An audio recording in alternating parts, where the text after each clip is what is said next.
এই অঝোরধারায় বৃষ্টি আর প্রকৃতির এমন রূপ কি মনোমুগ্ধ করে। এই বৃষ্টির মধ্যে গরম গরম মাছ ভাজা, কি দারুণ। বাজারে তো অনেক মাছই উঠেছে, চাইলে তো কিনে নিতে পারিস। তা তো বন্ধু কিনতেই পারি, কিন্তু কিন্তু কি? নিজের হাতে মাছ ধরে রান্না খাওয়ার মজাই আলাদা। আমাদের এই কলকাতা শহরে এত এত অট্টালিকার মাঝে কোথায় মাছ ধরবি বলতো? আকাশ বাইরে বৃষ্টির দিকে কিছু সময় তাকিয়ে থাকার পর বলল, নকশিপুরে আমাদের আদি বাড়িতে যাবি? অনেকদিন ধরে এই বাড়িটা ফাঁকা পড়ে আছে, চনা কদিন কি ঘুরে আসি। সে তো ঘুরে আসাই যায়, অফিস থেকে দিন তিনেকের ছুটি নিলেই হবে। কিন্তু বললি যে ওই বাড়িতে কেউ থাকে না। আমরা কেউই থাকি না বটে, কিন্তু বাড়ি দেখাশোনা করবার জন্য সাধন দাদু থাকে। বহু বছর আগে বাবা মার সাথে দু একবার গেছিলাম, তবে কোনোদিন ওই বাড়িতে থাকিনি। বাবা মা কোনো এক কারণে ওখানে রাতে থাকতে ভয় পেত। এখন আর বাবা মাও নেই, আর আমাদের ওই বাড়ির পেছনে বিশাল পুকুর আছে, আর তাতে প্রচুর মাছ পাওয়া যায়। ওখানকার গ্রামের লোকেরাই সেই পুকুরের মাছ খায়। 2-3 দিন আমরাই ওখানে মাছ ধরবো, আর সাধন দাদুর হাতে মাছের অনেক রেসিপি খাবো। চ। আকাশের কথা মতোই ঠিক হলো দিন তিনেকের জন্য নকশিপুর যাওয়া হবে। যেমন কথা তেমন কাজ। 3 দিন পর বাড়ি থেকে রওনা দিলাম। আমরা যে তোদের বাড়িতে যাচ্ছি সে ব্যাপারে কি সাধন দাদুকে জানিয়েছিস? ফোন করে দিয়েছি, তবে আমরা যে ওখানে গিয়ে দিন দুয়েক থাকবো সে কথাটা আগে ভাগে বলিনি, বুঝলি। অবশ্য তাতে অসুবিধা কিছু হবে না। আচ্ছা আকাশ, আবার একটা কথা শুনে বেশ অবাক লাগছে। কি কথা রে, বল না। তুই বললি কাকু কাকিমা নিজেরাও ওখানে কখনো থাকেনি, বা যতদিন ওনারা জীবিত ছিলেন তোকেও কখনো ওখানে যেতে দেয়নি। এর কারণটা কি? এই একই কথা আমিও বাবা মাকে অনেকবার জিজ্ঞাসা করতাম, ওখানে না থাকার কি আছে। কিন্তু সব সময় বলতো সব কিছুর অত কারণ জানতে নেই, ওখানে একেবারে থাকাই যায় না, ইত্যাদি ইত্যাদি সব। তবে আমরা ওখানে গিয়ে কোনো ভুল করছি না তো? আরে না রে, তেমন কিচ্ছু না। আসলে শহরে মানুষ হয়েছি তো, গ্রামের পরিবেশে হয়তো ভালো লাগবে না, তাই না করতেন। বাবা মা তো সন্তানের কষ্ট হয়তো সহ্য করতে পারতেন না।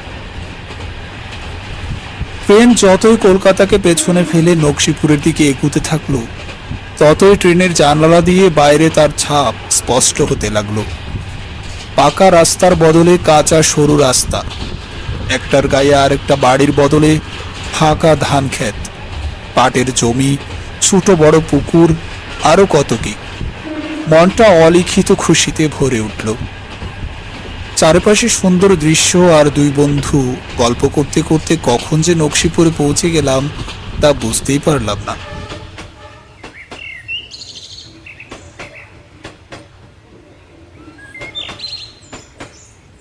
নকশিপুরে যখন গিয়ে পৌঁছলাম তখন বিকেল হয়ে গেছে। স্টেশনে পৌঁছে আকাশ ওদের বাড়ির ঠিকানা বলতেই রিক্সাওয়ালা চিনে ফেলল। তা বাবু, ওই বাড়ি তো ফাঁকাই পড়ে থাকে, তা বাড়িটা দেখতে এসেছেন বুঝি? ওই বাড়ি বিক্রি করাও তো মুশকিল, রাতে ট্রেনে ফিরে যাবেন বুঝি? আমি আপনাদের আবার কখন নিতে আসবো? একসাথে অনেকগুলো কথা বলে রিক্সা চালকটি থামলো। আমরা ওখানে দিন দুয়েক থাকবো, আর ওই বাড়িটা আমি বিক্রি করতে চাইছি, আপনাকে কে বললো? ওটা আমার আদি বাড়ি, ওটা বিক্রি করতে যাব কেন? ওই বাড়িতে রাতে থাকবেন মানে ওখানে? কি মানে মানে করছো? যা বলতে চাইছো খোলাখুলি বলো না। না কিছু না, আপনারা যা ভালো বুঝবেন তাই করুন। রিক্সা চালকটি বাড়ির কাছে গিয়ে যখন দাঁড়ালো, সবাই একবার বাড়িটার দিকে দেখে বেশ তাড়াহুড়ো করে সেখান থেকে চলে গেল। বাড়িটার কাছে যখন উপস্থিত হলাম ততক্ষণে সূর্য মামা পশ্চিম আকাশে হেলে পড়েছে। পড়ন্ত আলোতেও দোতলা বাড়িটা দেখে বোঝা গেল এককালের বেশ জমকালো বাড়িটার অবস্থা এখন আর আগের মতন নেই। বাড়িটার বেশ কিছু অংশে বটগাছ তার আধিপত্য বিস্তার করেছে। এই শুভ, ভেতরে আয়। বাইরে দাঁড়িয়ে অত কি ভাবছিস? আকাশের ডাকে সম্বিত ফিরে পেয়ে বাড়ির ভেতরে পা বাড়ালাম। আকাশ আগেই বাড়ির ভেতরে গিয়ে সাধন দাদুকে আমাদের আসার খবরটা দিয়ে দিয়েছে। সাধন দাদু কাঁপা কাঁপা গলাতে বলল, তোমাদের আসতে এত দেরি হলো, তাহলে তো আর বেশি সময় থাকতে পারবে না। রাত 8টার শেষ ট্রেন না ধরলে তো ফিরতেও পারবে না। না গো সাধন দাদু, আমরা তো দিন দুয়েক থাকবো এখানে। সে কি, এখানে যে থাকবে তা তো বলনি ফোনে। অবশ্য তোমার বাড়ি, তুমি থাকতেই পারো, কিন্তু আরে ওসব কিন্তু টিন্তু ছাড়ো তো। তোমার হাতের পুকুরের রুই কাতলা ঝোল খাবো বলেই তো এলাম। আর আমরা দুই বন্ধু পুকুর থেকে মাছ ধরবো। না না, একেবারেই না, একদম পুকুরের দিকে যাবে না। আমি অবশ্যই যা মাছ খেতে চাও সব খাওয়াবো, কিন্তু একদম পুকুরের দিকে যাবে না। এখন ঘরে চলো। আমি আর আকাশ কোন কথা বাড়ালাম না। তবে সাধন দাদুর হঠাৎ এমন উত্তেজনা দেখে বেশ অবাক হলাম বটে।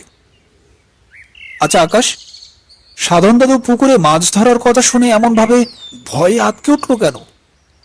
আসলে ছোটবেলা থেকে দেখছে তো, নিজের নাতির মতোই মনে করে। যেই শুনেছে পুকুরের পাড়ে মাছ ধরতে যাবো অমনি ভয় পেয়েছে, যদি জলে পড়ে যাই। খুব ভালোবাসলে যা হয় আর কি। সারাদিনের ক্লান্তির জন্যই নিদু দাদুর হাতে বেশ সুস্বাদু খাবার খেয়ে খাটে শুয়ে বালিশে মাথা রাখতেই ঘুমিয়ে পড়ি। রাতে ঘুম ভাঙে বিদ্যুৎ চমকানোর আওয়াজে। চোখ খুলতে মাথার কাছে জানালার দিকে তাকাতেই দেখি বাইরে জোরে সুরে বৃষ্টি হচ্ছে। পাশে তাকিয়ে দেখলাম আকাশ অঘুরে ঘুমাচ্ছে। ভাবলাম জানালাটা বন্ধ করে আসি। জানালার কাছে গিয়ে দেখলাম দূরে পুকুর দেখা যাচ্ছে, আর পুকুরের পাশের গাছটা হাওয়াতে এপাশ ওপাশে দুলছে। দৃশ্যটা বেশ মনোরম লাগছিল। শহরে এই দৃশ্য উঁচু উঁচু অট্টালিকার মাঝে কোথায় আর চোখে পড়ে? এমন সময় একটা দৃশ্য দেখে চোখটা আটকে গেল। দেখলাম পুকুরটার মাঝখান থেকে একটা কালো ছায়া পাক খেতে খেতে উঠে আসছে। জলের চারপাশে কবার পাক খেয়ে ধীরে ধীরে একটা চেহারা স্পষ্ট হলো। চেহারাটা ঠিক স্বাভাবিক নয়, একটা ভয়ঙ্কর নারী মূর্তি, যার চুল হাওয়াতে ভাসছে, গায়ের রং কালো, মুখের দুপাশে লাল রক্ত পরিষ্কার বোঝা যাচ্ছে। দু হাতে দুটো বড় সাইজের মাছ তখনও ছটফট করছে। এক কামড়ে একটা মাছের মাথা থর থেকে আলাদা করে চিবুতে লাগলো। এমন সময় সেই নারী মূর্তিটি মাথা তুলে আমার দিকেই তাকালো।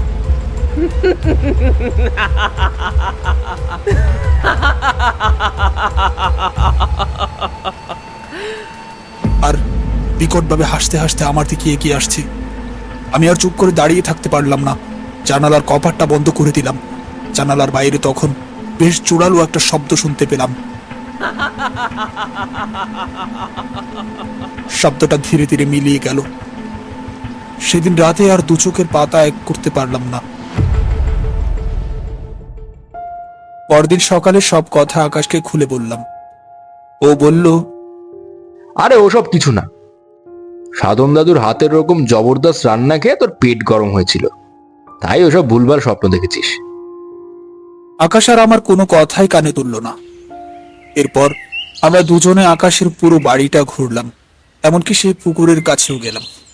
পুকুরের কাছে গিয়ে আকাশ বলল, আজ রাতেই মাছ ধরবো, কলকাতা থেকে ছিপ সাথে করে নিয়ে এসছি। আচ্ছা, তাহলে সবকিছু আগে থেকে গুছিয়ে রেখেছিস দেখছি। শান্ত পুকুরটার দিকে একবার তাকালাম। কালকে রাতে যে এমন ভয়ঙ্কর দৃশ্য আর ওই বিভৎস চেহারা দেখলাম, সেটা আমার স্বপ্ন হতে পারে এই ভেবে সব ভোলার চেষ্টা করলাম। এরপর সকালের খাবার খেয়ে গ্রাম দেখতে বেরোলাম। সত্যি কি অপরূপ দৃশ্য, যেন ঈশ্বর নিজের হাতে ছবি এঁকেছেন। এর মাঝে আকাশ গ্রামের সবার সাথে দেখা করে। তবে একটা বিষয় খেয়াল করলাম, ওই বাড়িতে থাকা নিয়ে কেউ বিশেষ খুশি হতে পারছেন না। এমন ভাবেই দিনটা বেশ কাটলো। এই শুভ, ঘুমিয়ে পড়লি নাকি? আরে যে কাজের জন্য এখানে এসেছি সেটা করবো না? মাছ ধরতে যাবি, চ।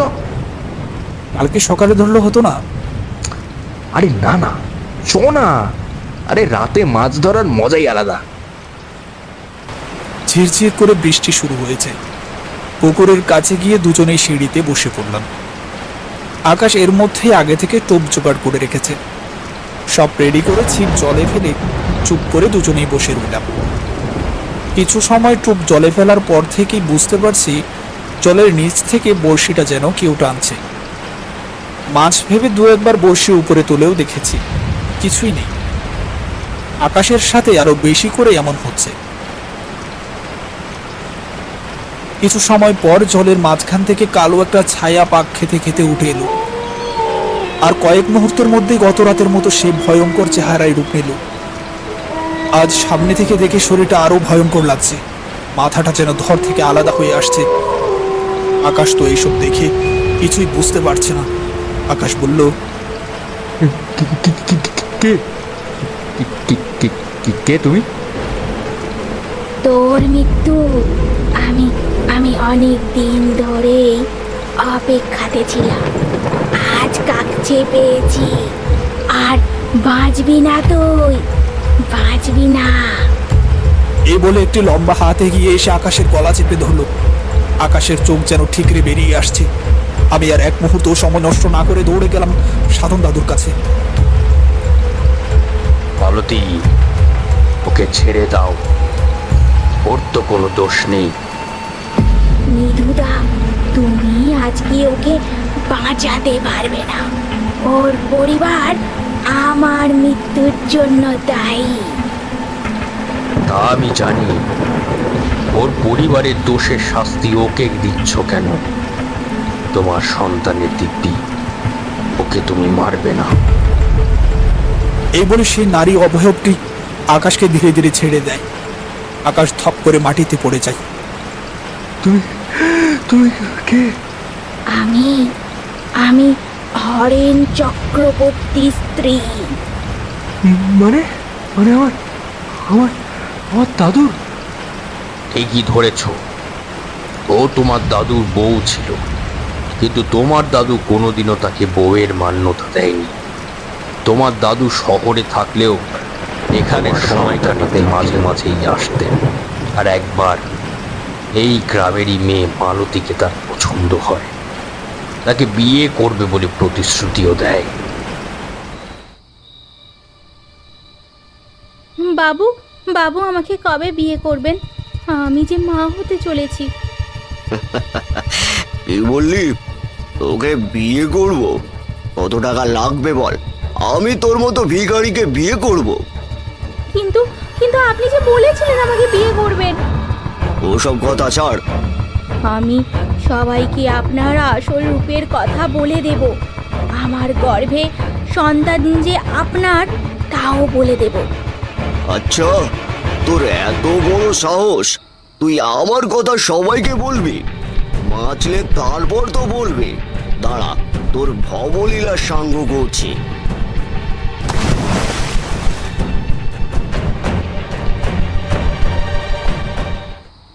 এই নিধু, এদিকে শোন। বাবু, আমাকে ডাকছেন? এ কি, মালতীর কি হলো? ও নাকি আমার সন্তানের মা হতে চলেছিল, তাই ওকে বিয়ে করতে হবে। দিয়েছি স্বর্গে পাঠিয়ে। ওকে ওকে মেরে ফেলেন বাবু? চুপ করে থাক, নইলে সবাইকে বলবো তুই ওকে মেরেছিস। কারণ মালতী তো আর কাউকে বলতে পারবে না। তাই আমি পুলিশকে যা বলবো তাই বিশ্বাস করবে, তোর কথা কেউ শুনবে না। আমি গরিব ছিলাম, এটাই কি আমার দোষ ছিল? আমি তো মন থেকেই ভালোবেসেছিলাম। আমার সন্তানের কি দোষ ছিল যে পৃথিবীর আলো অবধি দেখতে পারল না? আমি চেয়েও কিছু করতে পারিনি, কারণ আমার মতো চাকরের কথা কেই বা বিশ্বাস করবে?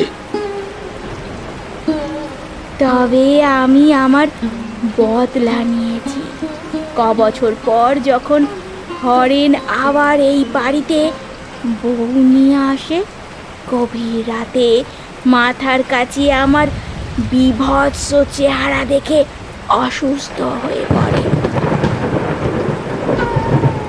দাদু বুঝতে পেরেছিল তার বংশধর কেউই বাড়িতে থাকলে বাঁচবে না, তাই মরার আগে হয়তো সব বলে গিয়েছিল। এই কারণে বাবা কোনোদিন এখানে এসে থাকতো না, আর আমাকেও আসতে দিত না। সত্যি আমরা পাপী। তুমি যা শাস্তি দিতে চাও দিতে পারো। আমি রাগের বশে ভুল করতে যাচ্ছিলাম, তোমার কোনো দোষ নেই। তবে আমার শেষ একটা ইচ্ছা রাখবে। অবশ্যই, বলুন। পুকুরের নিচ থেকে আমার দেহ বার করে সৎকার করে দাও, তাহলেই আমার মুক্তি হবে। এই বলে সে ভয়ানক নারী মূর্তিটি হাওয়ায় মিলিয়ে যায়।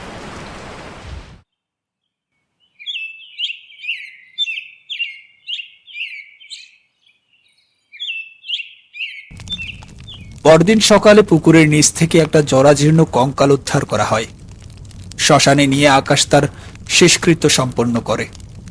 এই ঘটনার মধ্যে দিয়েই মালতীর আত্মা মুক্তি পায়।